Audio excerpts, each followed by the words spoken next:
Good morning, everyone. Good morning. Um, I'm so proud of my dad, TB Joshua. Dear Daddy, it's hard to put in words how remarkable a person you are. I had the good fortune of having you as a father who sowed the seed of imperishable values of hard work, discipline, generosity, and a host of other virtues too numerous to recount. I remember the countless times you called me in boarding school, asking me about my favorite subjects, how my exams went, and for some reasons, asking me to predict what I think I got in every test. I truly appreciated that you took your time out of your busy schedule to call me. It was not just a responsibility for you, but you truly, truly cared about my education, and you really loved listening to me talk about school. I would not be what I am today if not for your encouragement, your support, and your formidable dedication. You emptied yourself for your family and served humanity. Practically everything I know about the love of God, I learned from you. From a tender age, I was excited and eager to hold the microphone for my dad every Sunday service. And after every Sunday service, he kept on asking me, "How is the service today?" And he told me that the work of God is so beautiful to do. This became really part of my growing up experiences with him. I also remembered when he took me to his altar and he told me, both of us, to kneel down on the floor, and we prayed for 45 minutes on the floor. My legs were hurting. He later told me that the flesh is weak, but the flesh is weak, but the spirit is willing. Indeed, you lived a prayerful life. A prayerful life is one of sacrifice, and you truly lived that life to the last moments on earth.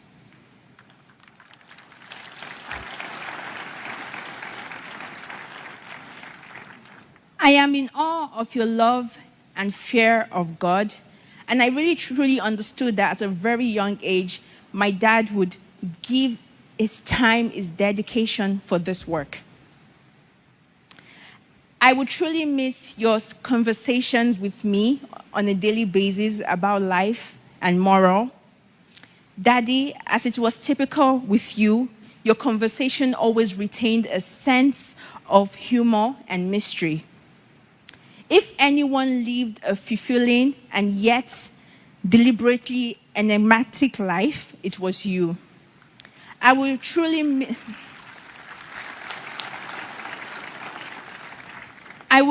miss your wisdom, your knowledge, your mystery, and your humor. You have lived a life of unwavering commitment to passion and service. I have no reservation to say that my dad had the biggest heart that I know of, and he was a true humanitarian to this generation.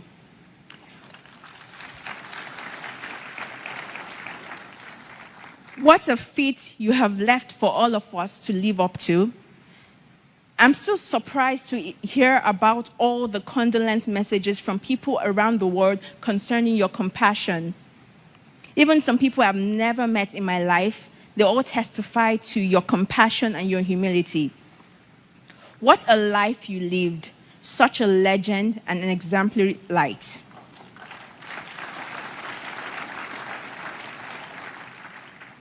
I believe that by God's grace and your peculiar sense of time, that while we were not ready, you were fully prepared for the call home.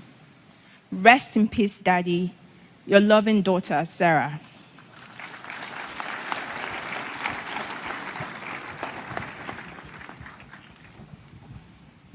Good morning, everyone. My name is Promise Joshua, and here is my tribute to my dad. As devastated as I was upon hearing about the news of my dad's passing, I can't say that I was completely unprepared for that day. Growing up as a biological daughter to a man like Prophet TB Joshua, my dad raised me to understand that he was on a mission in this world. For him, life on earth was spiritual warfare, not a place to get too comfortable like it was home.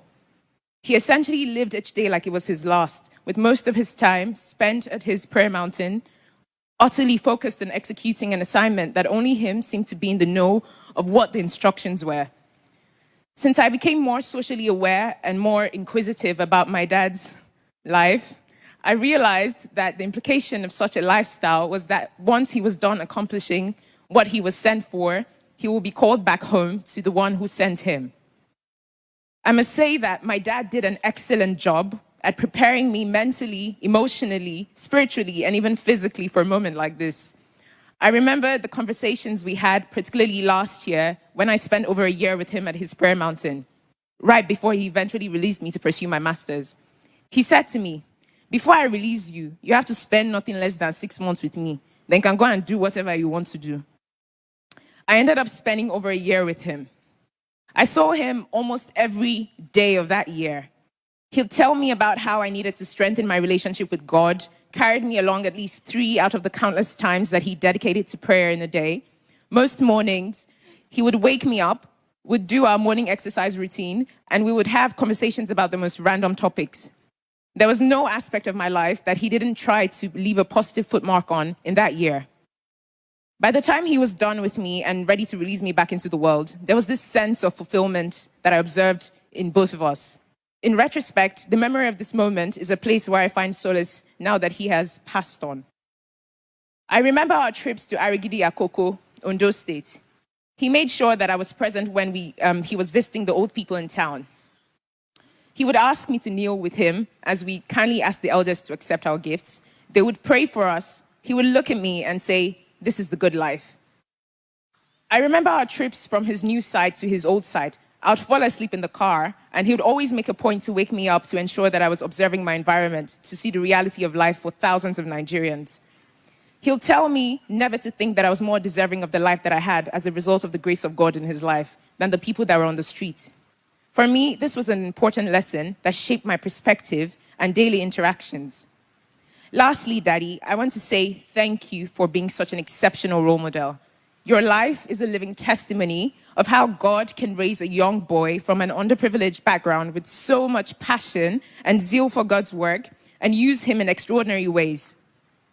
It is also a testimony of the extent to which one person's life can make such a massive positive impact in the world, with the thousands of lives that bear witness to the positive mark that you've made in their lives and in this world. I'm so proud to be your daughter, Daddy. Till we meet again in heaven, Dad. From Pom Pom, as he usually calls me, your twin.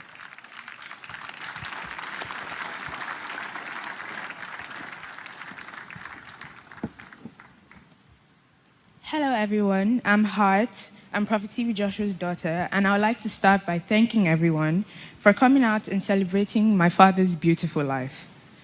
On that dreadful day, the 5th June 2021, my father, Prophet TB Joshua, departed this world to join his father in heaven, and it hasn't been the same for me again. I don't have many words to express how much I love and miss him, me, Daddy's girl. From a tender age, he showed me that his love for me was immeasurable, and I will forever love him for that.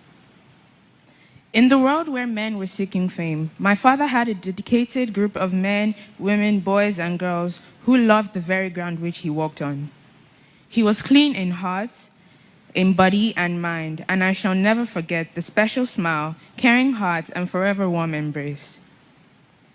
Knowing that I had someone who I could call on anytime and pour out my all to was one of the greatest parts about having a mighty man as a father.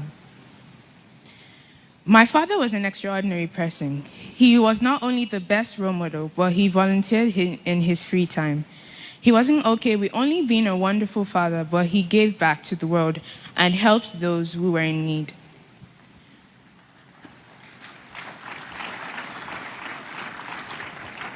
As we may all know, my father's notable feature was his charisma. He could lift any room he walked in with just his presence and a smile. And not only did he apply this in his work as a televangelist and philanthropist, but in his daily life as a father.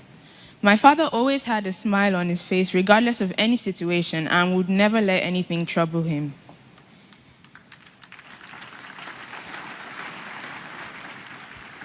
He was a jovial man, full of fun and laughter. He played uncountable jokes with me and my sisters, and sadly is leaving a hole in our hearts, which no one can fill.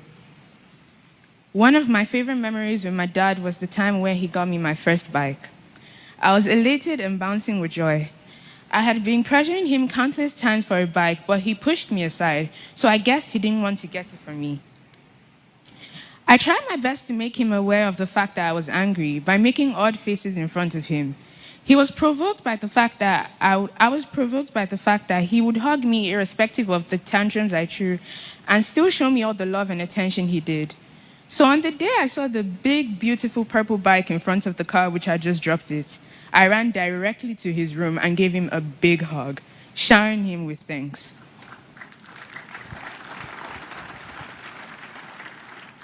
I cherish every moment I had with my father, and I know he's smiling down at us right now. I am saddened that death took him away from us, but God said, in all things, we should give him thanks.